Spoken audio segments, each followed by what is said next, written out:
Hello, back again on the Top Recap channel. This time I will tell a movies entitled SEAL Team 8, Behind Enemy Lines. Let's get straight into the storyline. The story is set in the Democratic Republic of Congo, precisely in the Badandu Valley, where a ruthless war general named Ntonga leads his troops to carry out a massacre of civilians who are considered to have betrayed. They were executed by shooting and burning.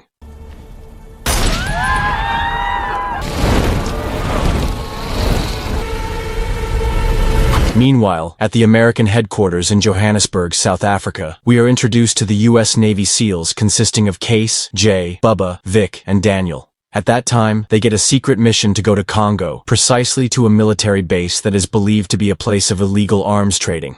They also have to get in touch with a local informant named Zoe Jelani, who is currently being held captive by the enemy. Apart from rescuing Zoe Jelani, they also have a mission to capture a smuggling kingpin known as Malin. However, they have no photos of Malin, only information that he supplies weapons to the camp in large quantities. Meanwhile, the camp's leader, Ntonga, was already widely known for war crimes and genocide. You always deliver. Yeah. I want you to bring me more people from abroad. The mission is top secret, with no African government knowing about it. They will also be escorted by commercial helicopters and assisted by remote-controlled UAVs or drones. After being given an explanation, they immediately left for Congo.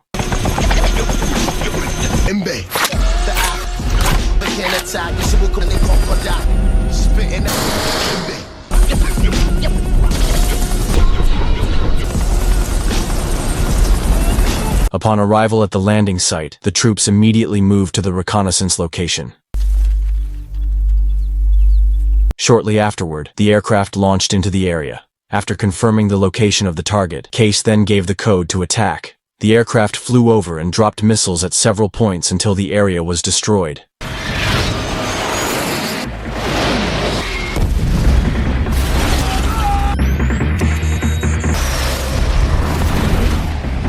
For a second sweep.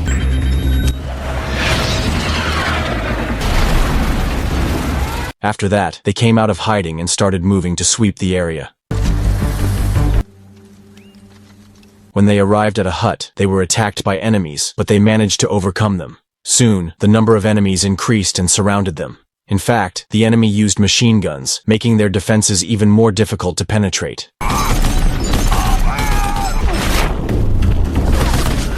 However, the Navy SEALs are well-trained troops who have many ways to knock out the enemy.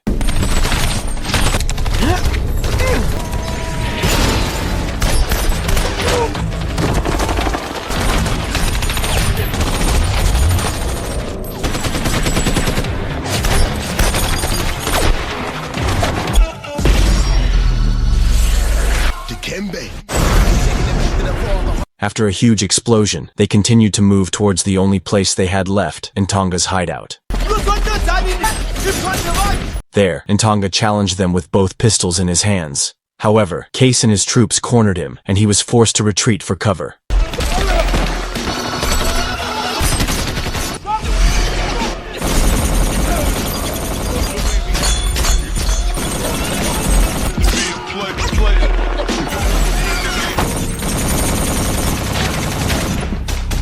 They went in with their guard up.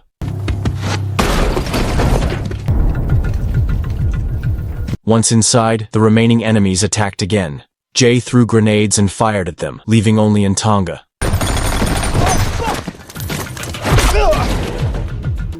Base 1 location secured. We have hands on Tonga. After capturing Ntonga alive, Case immediately reported that the target was in their hands. Then, they forced Ntonga to confess where the prisoners were hidden. Where are the fucking prisoners? Upon opening the door, they immediately found and shot two guards who were tying up a man and a woman, Zoe Jelani, and another hostage. Calm down. Can you please identify yourself? Zoe Jelani. While Ntonga was being interrogated, Zoe Jelani, filled with rage at having been betrayed, slashed his throat with a machete. Shit. Realizing that Zoe was still very emotional, they asked her to calm down. At the same time, they checked another suspicious place, a warehouse containing money believed to be the proceeds of uranium sales. It's a good thing we're not in this for the money. Zoe later confessed that the money was her money because Ntonga had tried to bribe her to keep her mouth shut about their big secret. In addition, Zoe also revealed the results of her investigation that Ntanga was working with Malin to stockpile uranium and even build a mine. According to her, the uranium sale transaction will happen within 36 hours. If they don't stop it, the dangerous weapon will fall into the hands of terrorists. Maybe I wasn't clear about the yellow cake. I will have no other resources in the area, and we're obviously on the clock. I need your team to pull a double. After Case reported the information to headquarters, the commander said that they did not have any additional teams to help with this operation. Therefore, with little information, Case and his squad were ordered to uncover the dirty business and stop the trade. I know. Zoe decides to go with them, as she is the only one who knows the location of the deal. Before leaving, they buried the money because it would later be investigated by the CIA. So we go around. The terrain is very difficult. Heavily patrolled with Tonga's soldiers. Peace. Long story short, after a night of traveling, Zoe showed them the next way, which was to cross the river. They also took advantage of the situation of the soldiers who were still asleep to row the boats secretly. When they were in the middle, they shot at the guards, who almost knew their position. However, the sound actually caused chaos, making the enemy soldiers wake up and immediately chase them.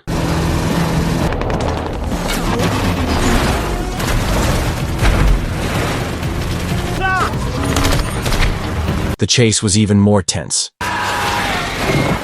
They quickly rescued Bubba, who had fallen, and then returned to full speed. Give me a hand! That guy's faster! However, at the front, they were forced to make a U-turn because they were blocked by a waterfall. The enemy rushed at them from above and shot at them, causing the boat's engine to stop working. As a result, they had no other choice but to jump as the enemy rockets returned.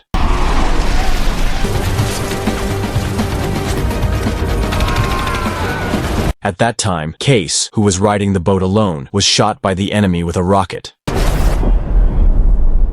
However, Case, who was the captain of the team, was not easily overthrown. He survived and reunited with his team. Unfortunately, Daniel, who was in front of him, was shot by the enemy using rockets until his body was destroyed.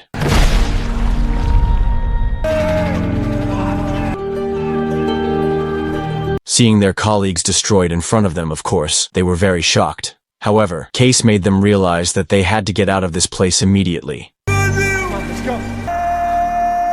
They searched for a safe place, but the situation was now getting worse because the communication line had been cut off. Even so, they continued their journey without informing headquarters of the situation. Sir, we got some smoke up ahead. After a long walk, they arrived at a village that had been destroyed, with many bodies lying dead. It was Ntanga's ruthless deed. The wrong side. Any side with Tonga's. Soon, the villagers came out in fear, fearing that the troops would attack them.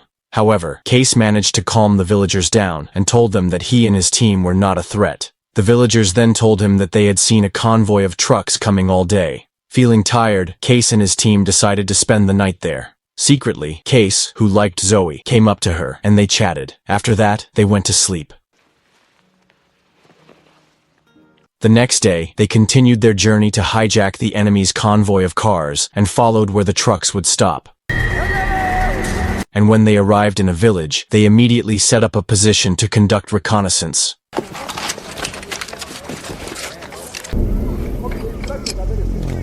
Meanwhile, the African soldiers began to move their belongings into the car. It was then that the troops moved into position and began to infiltrate.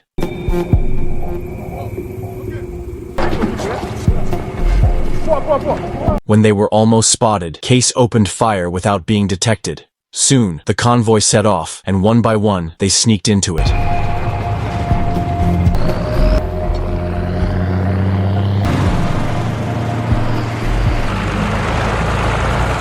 How long do we have until this rat trap stops? On the way, while passing over a bridge, the convoy came under attack from a drone. Rick didn't realize that his men were sneaking into the convoy because their communication had been cut off earlier. This led to them being spotted, and another shootout ensued. Just as they were about to leave, a second missile was fired, sending Bubba, who had not had time to escape, into the river.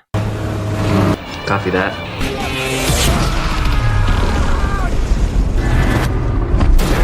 Not only did he fall, but the car debris also fell on his body, making him drown. They rushed to save Bubba.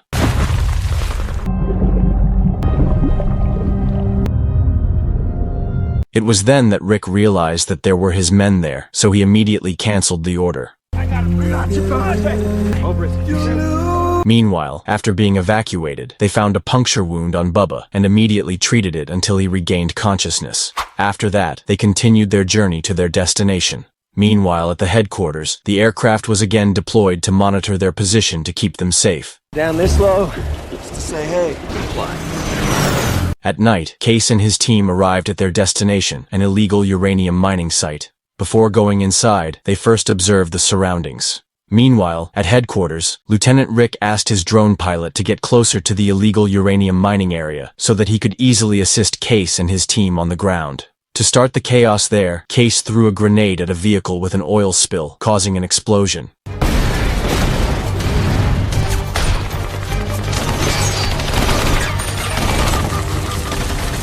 After making it through the main gate, they moved separately towards a narrow passage that was suspected to be Malin's hideout.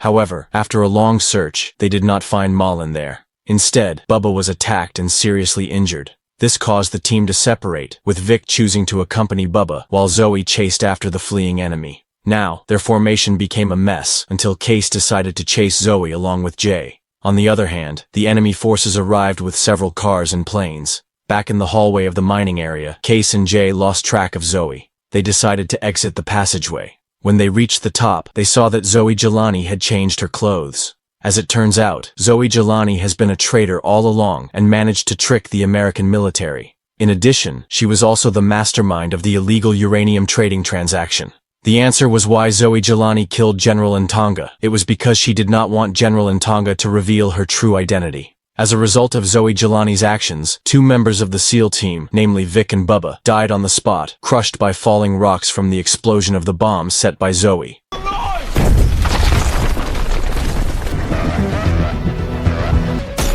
As a result of the counterattack from Zoe and her men, Jay was knocked unconscious after being hit by a car. He was then taken prisoner, while Case managed to survive. The next morning, a pickup helicopter arrived. Case immediately ran to get on board. Rex! Inside the helicopter, Case contacted Lieutenant Rick and informed him that 3 of his men had died on this mission. At the same time, Jay had been captured by Zoe Jelani, because it turns out that the Malin they have been looking for all this time is Zoe Jelani herself. Case also asked his superiors for clues regarding Zoe's current hiding place and other supporting data. Based on intelligence data, Rick told Case to land in a high-rise apartment complex, which was thought to be Zoe's, aka Malin's, secret headquarters. No, I'm just gonna do lead recon. I won't shake the tree. After changing clothes, Case immediately headed to the apartment suspected of being Zoe Jelani's headquarters, while continuing to communicate with Lieutenant Rick. Sure enough, Case saw 4 people carrying suitcases filled with money for the uranium trade. To find out their identity, Case recorded the sound of their conversation and sent it to the headquarters for tracking. Their identities were quickly revealed. They were buyers from an Iranian operative named Amjad, who had come to the mining site last night. Amjad and some of his men then went to meet Zoe Jelani. Not wanting to lose track, Case tried to follow him from behind. Eventually, he got into a shootout with the civilian rebels working for Zoe Jelani. However, despite being armed with only 1 gun, Case managed to counterattack and try to get away from there.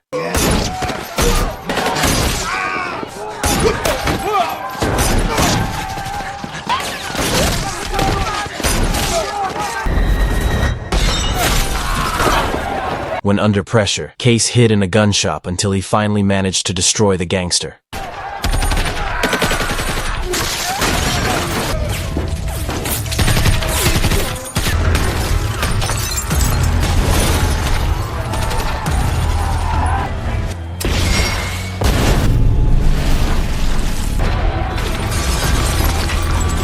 Case finally reached the building and immediately attacked.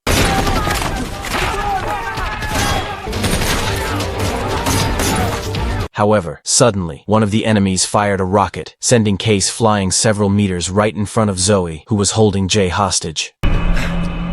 Fire! They immediately opened fire on Case, while Jay took the opportunity to escape, then threw a rifle at Case. They finally managed to finish off some of Zoe's men. After that, they fought one-on-one, with Case fighting Zoe and Jay facing Amjad.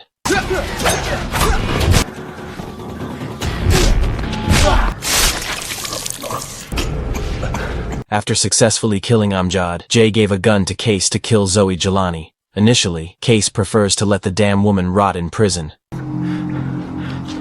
However, seeing Zoe about to throw a uranium weapon at him, Case quickly shot her until half her face was burned off. Before leaving, Case ensured Zoe's death with one last shot. Shortly after, reinforcements arrived and immediately secured the uranium weapons. After everything was done, Case and Jay went to the village, and the money they had secured earlier was handed over to the residents there who were in urgent need.